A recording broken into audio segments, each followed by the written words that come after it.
Привет! Меня зовут Ирина Дрофа, и вы смотрите Effort подкаст. Подкаст о сознании и жизни воплощенного мастера на Земле. В прошлом выпуске мы говорили о том, что такое ченнелинг. Говорить о ченнелинге и не рассказать об Адамусе Сен-Жермене в моем случае невозможно. Сен-Жермен — это духовный учитель, вознесенный мастер и существо, которое достигло высшего сознания. Он уже не живет на планете Земля, но продолжает работать с человечеством, помогая нам повышать свое сознание. Вообще, Сен-Жермен — это историческая личность, это был граф Сен-Жермен, и первые упоминания о нем есть в литературе XVIII века. О нем написано достаточно много книг, я нашла больше 10. Какие-то из них художественные, какие-то такие более документальные. И личность графа Сен-Жермена окутана большим количеством легенд. Вот о нем были упоминания в XVIII веке. При этом в XIX веке Елена Блаватская, известный философ русский, говорила о нем, упоминала его и говорила о том, что он до сих пор жив. Вокруг графа Сен-Жермена ходили легенды, что он действительно бессмертен, что он открыл эликсир бессмертия, что он алхимик, что он умеет превращать золото, наоборот, другие металлы в золото, драгоценные камни создавать из чего-то там, я уж не знаю, с чего. И что он действительно бессмертен, что он может поддерживать свою внешность, неизменной, что его встречали в разных частях Европы в разное время, в XVIII веке, в XIX и даже в XX в Индии, и он все еще был жив. Сен-Жермен также был связан со многими тайными обществами, масонами, с розенкрейцерами, с алхимиками, как я уже упомянула. И также говорится и пишется о том, что он был посвящен в тайны Древнего Египта и Тибета. Сегодня же Сен-Жермена ченнелят, и ченнелят разные люди. И у каждого, что интересно, своя подача. Большинство тех, кто ченнелит Сен-Жермена, передают его информацию и энергию как такого учителя, классического такого учителя с духовными практиками, с повышением вибраций, с дисциплиной, с работой над своим сознанием. Из самых известных я бы назвала Гея Балларда. Он в том числе написал много книг о Сен-Жермене. И есть еще Тара Арнольд. Ее можно найти на Ютубе, но, правда, на английском. И есть еще один очень интересный аспект Сен-Жермена, о котором я хотела сегодня рассказать, который очень близок мне.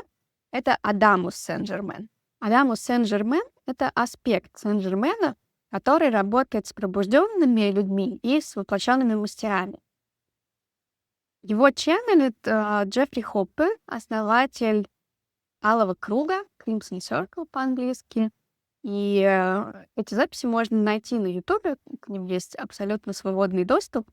И, так скажем, входной билет — это просто ощущение того, резонирует с вами эта информация или нет, потому что у Адамуса достаточно такая специфическая подача и очень своеобразное чувство юмора, и вообще такая сильно отличающаяся от других ченнелингов, от других вознесенных мастеров подача и подход к тому, как он рассказывает и дает информацию. Я сейчас об этом подробнее расскажу. Но сначала ключевые аспекты того учения. У меня язык не поворачивается произнести слово «учение», потому что Адамус Сен-Жермен — это не учитель. Вот если Сен-Жермен, которого ченнелят многие другие ченнелеры, подает себя именно как учитель, вот через дисциплину и через практику, как я уже упоминала, то Адамус Сен-Жермен, он основная его мысль, которую он доносит до нас, это то, что мы уже мастера, то, что мы уже пробужденные и просветленные, и нам просто необходимо это вспомнить, осознать и принять. Основной, так скажем, постулат всей той информации, которую несет в себе Адамус Сен-Жермен, о том, что мы творцы своей реальности, и что если мы выйдем за ограничения ума, то это позволит нам быть более осознанными, жить более осознанной жизнью и создавать свою текущую реальность. И еще два важных аспекта в философии Адамуса — это свобода от кармы. Он говорит о том, что больше не нужно перерождаться, больше нет никакого смысла в том, чтобы очищать карму. Ты уже суверенен, если ты это осознаешь. И еще один важный момент, он о том, что не существует для тебя никаких гуру, которым надо бы поклоняться, которые расскажут тебе, как правильно. Что истина, она находится только внутри тебя, ее можно найти, только обратившись внутрь самого себя. У Адамуса очень своеобразная, очень харизматичная и провокационная манера говорить, подавать информацию, общаться со своей аудиторией. Он не такой мягкий, добрый учитель, ангел, как любые другие вознесенные мастера, которых ченнелят другие люди, а он очень провокационен, у него такое достаточно жесткое чувство юмора, и он сам говорит о том, что эта его подача является таким естественным фильтром для людей, которые, например, жалеют себя или держатся за какие-то свои проблемы, за свое страдание, за свои болячки. Вот этого Адамус не терпит, у него прям аллергия на жертву, и вот это вот вообще сознание жертвы, и он в буквальном смысле указывает людям на дверь, что, мол, если вы до сих пор еще мучаетесь и считаете, что у вас нет денег, или если у вас до сих пор есть какие-то болезни, или вы имеете проблемы в отношениях, идите и разберитесь с этим, перестаньте себя жалеть. Если вы до сих пор эти вещи в своей жизни держите, то вы от них что-то получаете, вы от них питаетесь. И, скорее всего, вы получаете от них вот эту вот роль жертвы и повод пожалеть себя. Ну, то есть, да, Адамс такой провокационный чувак, за что я его, например, очень люблю. Он никогда не говорит, что нужно делать. В его ченнелингах, в его, ну, давайте хорошо скажем, учении совсем нет никаких правил, нет никакой структуры, нет никакого духовного пути развития, что вот, мол, повторяй вот такие практики, бейся лбом об пол столько-то раз в день, и тогда ты однажды просветлишься, или там, не знаю, совершай аскезу, или какие-нибудь диеты. Вот без этого всего он сам про это говорит, что это полный булшит. И так оно, в общем-то, есть, я с ним не могу не согласиться. Хотя все это перепробовала именно потому, что когда ты находишься на пути от пробуждения к просветлению, тебе так важно получить какие-то инструкции, тебе так хочется вот такого простого рецепта, чтобы тебе сказали: вот тебе диета, вот тебе практики, делай, и да однажды все получишь. К сожалению, это не так работает, и Адамус не стесняется об этом постоянно говорить. И он все время напоминает нам о том, что мы и есть творцы. Ты уже просветлен. Нужно только это позволить и вспомнить об этом. Ты уже мастер. Ты и только ты знаешь, как правильно для тебя и в чем заключается твой путь к просветлению. И еще можно сказать, что его философия, его учение, она не о комфорте, а о глубочайшей трансформации.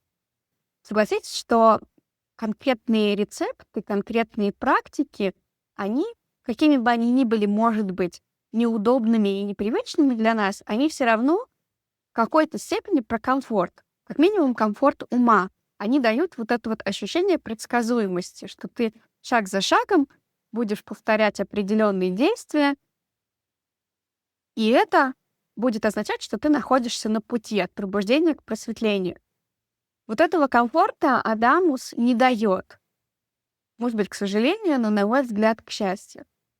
Он дает глубочайшую трансформацию, и она происходит за счет того, что ты находишься в постоянном осознании того, что ты и есть Бог, что ты и есть Творец. Это про свободу, это про смелость, это про прислушивание к себе, про контакт со своим внутренним стержнем, со своим истинным «я», со своим своей душой, со своей мудростью, накопленной за множество прожитых жизней. Вот это про это. Адамс так и говорит: ты больше не ученик. Вылезай из маленьких штанишек ученика, надевай большие штаны мастера и отправляйся жить. Просветление — это не цель, не конечный результат. Просветление — это начало, после которого начинается реальная, настоящая жизнь воплощенного мастера и его творчества на этой планете Земля. Возвращаясь к ченнелингу, можно было бы спросить, а почему так? Почему так много людей могут ченнелить одну и ту же сущность так по-разному? И ответ заключается в том, что вознесенный мастер — это не личность. Как вот человек, человеческая личность, она достаточно фиксирована. Мы годами всю свою жизнь занимаемся тем, что мы с помощью эго и ума собираем себя по частям, себя навешиваем на себя некие ярлыки, будь то профессия, будь то статус, будь то я люблю вот это, а вот это я не люблю. То есть, нам в человеческом теле, людям, человекам очень важно определить себя, понять, кто я. Вознесенному мастеру этого не нужно. Он, наоборот, про расширение, про такую всеобъемлющесть, контакт с единым. Поэтому вознесенный мастер может выбирать, в какой форме и каким языком общаться. И здесь, конечно же, большую роль играет вот тот самый передатчик, транзистор, телевизор или радио, ченнелер. Тот, кто эту информацию от вознесенного мастера передает. Если это будет, например, человек из религии, он будет говорить одним языком. Почему? Потому что он получает некий пакет информации, который уже адаптирован под то, чтобы он смог его воспринять. Затем он его внутри себя интерпретирует через ту систему символов, через ту культуру, в которой этот человек живет и был сформирован. И затем ему еще нужно это все облечь в слова и передать вовне. И еще есть четвертое звено этой цепи — это получатель этой информации, то есть тот, кто слышит слова ченнелера и тоже их воспринимает по-своему, основываясь на том контексте жизни, который есть у него, на своем личном багаже и опыте. Или, например, если ченнелер будет человеком не религиозным, а эзотерическим, он будет использовать уже, соответственно, совсем какой-то другой язык, передавая ту информацию, которая будет поступать в его сознание от вознесенного мастера. И вот в случае Джеффри Хоппа, который ченнелит именно Адамуса Сен-Жермена, он очень открыт, он не религиозный, он вообще изначально человек из IT, когда еще не было самого такого термина IT на заре появления компьютеров и технологий. Джеффри Хоппе однажды начал ченнелить, и сначала это был не Адамус Сен-Жермен, сначала это был Тобиас, сущность под именем Тобиас или Тобиас. И только потом, спустя... И это было в начале 1999 году. И первые 10 лет это был Тобиас, и только в 2010 году это стал Адамус, занял его место. И вот Джеффри, он бизнесмен, человек про маркетинг, про технологии, про науку. Он занимался коммуникациями в самолетах. Он тогда первый изобретал Wi-Fi в самолетах. И, в общем, эта коммуникация к нему пришла беспроводная только вот в такой вот форме общения с вознесенным мастером. И благодаря тому, что Джеффри не имеет какого-то такого нагруженного бэкграунда типа религии или эзотерики New Age, он более открыт, и это дает возможность Адамусу общаться со своей аудиторией так, как он это делает, через юмор, через провокации, через порой достаточно жесткие и, может быть, даже обидные высказывания вот про то, что не делай из себя жертву, не а, питайся энергией других людей через вызывание жалости и привлечение внимания к себе посредством своих болезней или проблем. Вот это вот такой типичный Адамус. Еще интересно, что Адамус говорит о том, что он является отражением сознания своих слушателей, своей аудитории. Я это не раз замечала на себе, как это происходит. У Адамуса каждый месяц происходит шоуды. Шоуд — это вот ченнелинг ежемесячный, он просто так их называет. Можно это назвать, не знаю, серией, как в сериале. Вот ежемесячно происходит ченнелинг, он бывает онлайн, бывает оффлайн, но поскольку Джеффри Хоппер находится в Америке, живет и работает в Америке, то для меня всегда все годы, начиная с 2010 года, как я узнала о существовании Адамуса Сен-Жермена, существовал только онлайн-формат.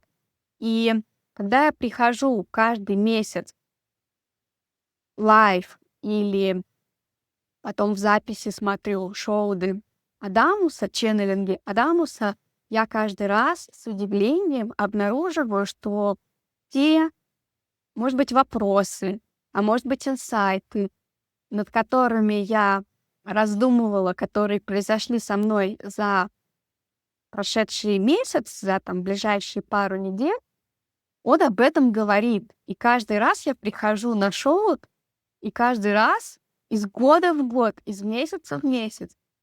Редко бывает, когда не случается такой синхронности, то, что меня беспокоит, или то, о чем я думаю, или то, к чему я пришла, какие осознания меня посетили и озарили за прошедшее время, вдруг подтверждаются словами Адамуса во время шоу. Это удивительнейшее чувство, и это, я как любой, наверное, нормальный человек, поначалу, когда я приходила слушать шоу Де Адамуса, я приходила все-таки тоже из позиции ученика. Я приходила послушать. Даже вернее будет сказать не из позиции ученика, а из позиции человека, которому нужна поддержка, которому важно сонастроиться с этой энергией супер высокого, супер чистого и ясного сознания и немножко отвлечься от своей текущей рутины.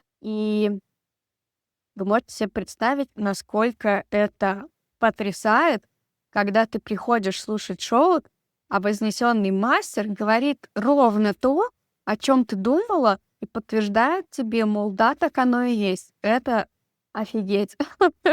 Офигеть, какое чувство. И это, конечно, то, что вызывает такой восторг, такую радость и такое желание из раза в раз возвращаться на шоуды, хотя я прекрасно знаю, что я сама себе голова, я сама себе носитель истины, но я прихожу на шоуды просто как, не знаю, как в клуб друзей на посиделке близких, родных душ. Адамус как такой друг, с которым всегда интересно, потому что чувствуешь вот эту вот сонастройку, такой резонанс. И важно здесь отметить, что ни одна из форм подачи разных ченнелеров, которые ченнелят кто Сен-Жермена, кто Адамуса Сен-Жермена. Адамуса Сен-Жермена ченнелит только Джеффри Хоппер. Это как такой один канал, один аспект, выделенный непосредственно для Джеффри Хоппа и для той аудитории, которая вот резонирует именно с такой формой подачи. Но ни одна из форм подачи не является правильной или неправильной, ни одна не хуже, ни лучше. Это, наоборот, потрясающе, что одно сознание, одна высшая сущность, вознесенный мастер, может быть доступен для большого количества совершенно разных людей, которые говорят на разных языках, у которых разные системы ценностей, у которых разный бэкграунд. И для каждой из таких вот, условно, групп существует свой транслятор, свое средство передачи и получения этой информации тем языком, который наиболее легко воспринять именно этой группе людей. Это потрясающе. А для тех, кому резонирует именно Адамус Сен-Жермен, вот этот самый клуб, который я уже упоминала, есть отдельное слово, отдельный термин — шамбра. Шамбра — это люди, которые проходят путь осознанного мастерства и воплощенного просветления.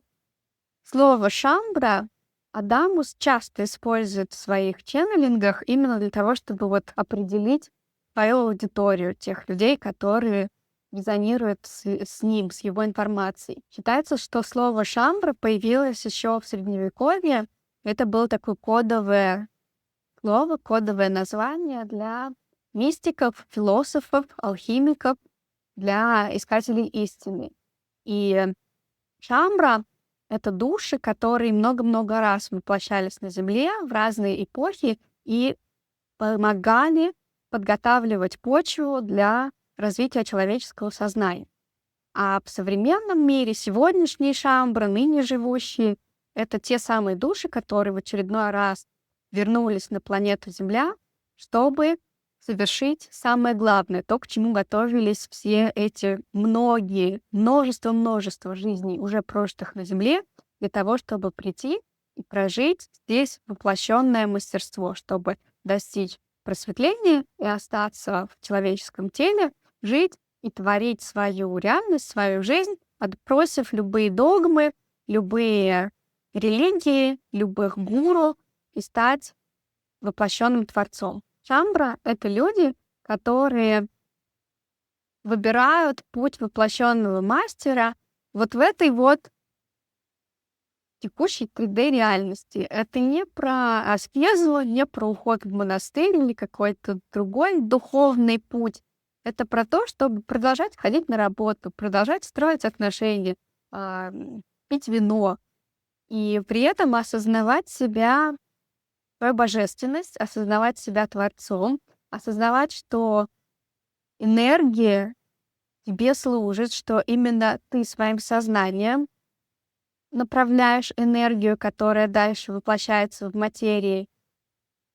Шамбра — это люди, которые таким образом сегодня, в наше время, здесь и сейчас, первыми прокладывают путь для человечества, как трансформировать свое сознание. Шамбра — это люди, которые очень ценят свой суверенитет. Попробуй ты им что-нибудь подиктуй, не признает никаких религий, никаких догм, никаких правил и учений, потому что понимают, что все ответы лежат только внутри тебя самого.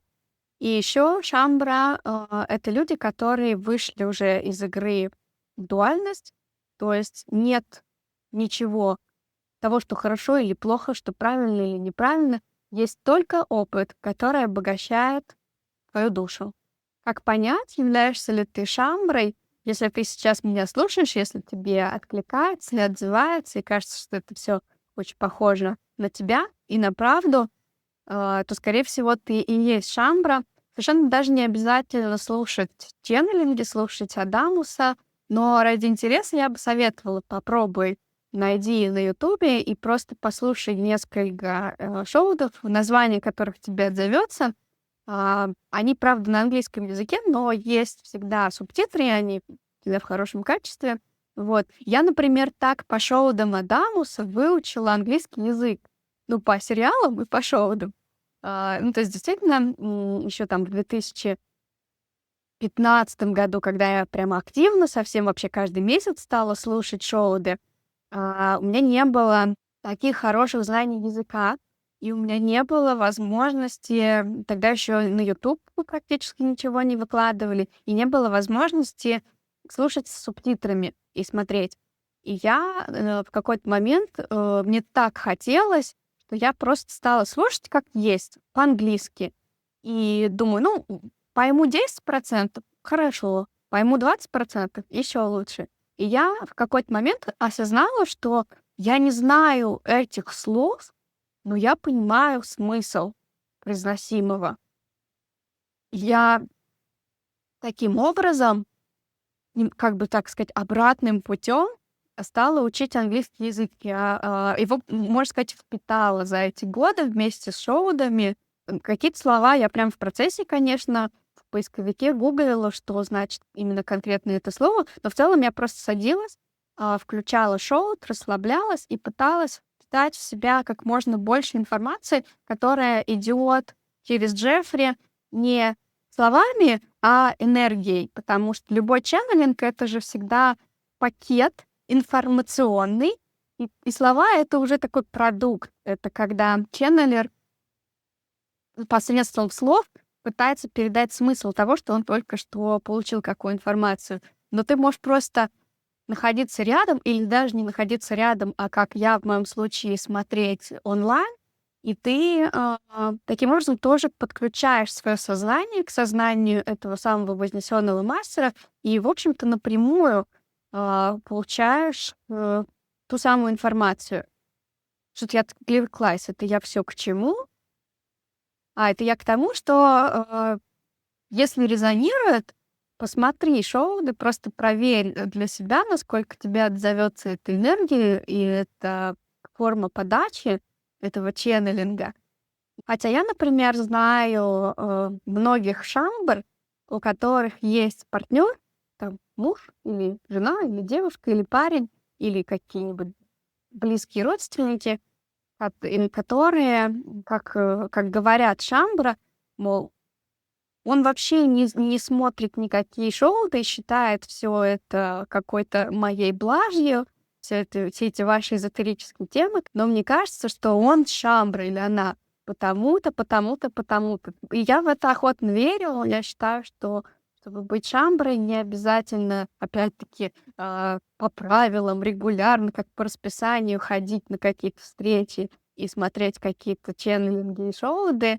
Быть шамброй в конечном сухом остатке означает быть суверенным, осознавать себя, осознавать свое божественное начало и желать трансформироваться, желать развиваться, расширять свое сознание дальше, и тем самым, просто пребывая здесь на Земле, сегодня в человеческом теле, помогать развиваться всему человечеству.